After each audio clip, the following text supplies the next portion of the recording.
Oh, the southern border, it's about to crack open like a ripe watermelon, and the Biden administration is completely unprepared, with Title 42 set to expire not next month, not next year, on Thursday. Tens of thousands of migrants already lined up, believing they're just going to waltz right in. Border Patrol already reporting over 26,000 apprehensions in the last 72 hours alone. Even Democrats say they're fed up with Biden's inaction. Watch. The Biden administration had 2 years to prepare for this and did not do so. And our state is going to bear the brunt. And migrants will be in crisis as soon as next week. It will be a humanitarian crisis because we are not prepared. She's not a Democrat. We weren't saying that. She's real mad. Will President Biden work with Congress to help protect the border? Or will he just open the floodgates and say, problem solved? Joining me now, the host of the Guy Benson Show on Fox News Radio, the political editor at townhall.com. He's busy and he's awesome. Guy Benson is back. Welcome back, Guy. Hey. So let us discuss. Are there people on the other side of the border who assume that Title 42 is already done?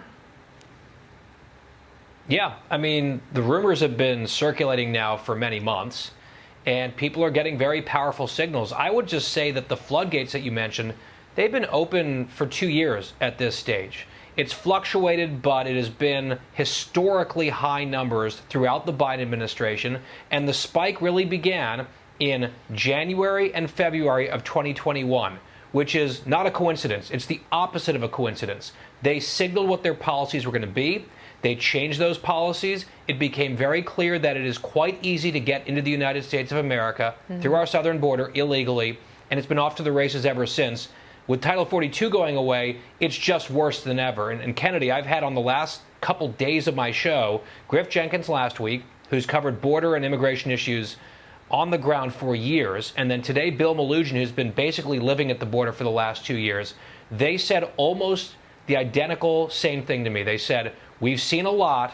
It has never been this bad. It is as bad as it has ever been, and it's about to get even worse. Yeah, and unfortunately, a lot of the NGOs who want to step in and help support people, especially families, especially kids who have been separated from their families either throughout the journey or at the beginning of the journey, they are totally overwhelmed. Morale is low with Border Patrol agents, and you've got an administration who's not seriously working with Congress. At some point, you do have to work with both parties and Kyrsten Sinema in order to get something done. And I think it would be smart if they worked not only with GOP members of Congress, but also some of the lawmakers in these border states who can tell the president what their constituents are seeing, thinking, and feeling, and you know how purple places like Arizona may not take too kindly to inaction and irresponsible lack of legislation.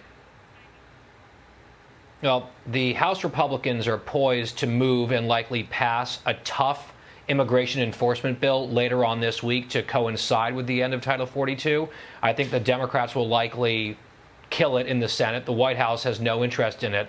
I think it has to be enforcement first. And I'm someone who's been open to some of these compromises and DREAM Acts and that sort of thing. Not now, not during this crisis. You have to demonstrate that the border is actually secure and closed, because it is simply not.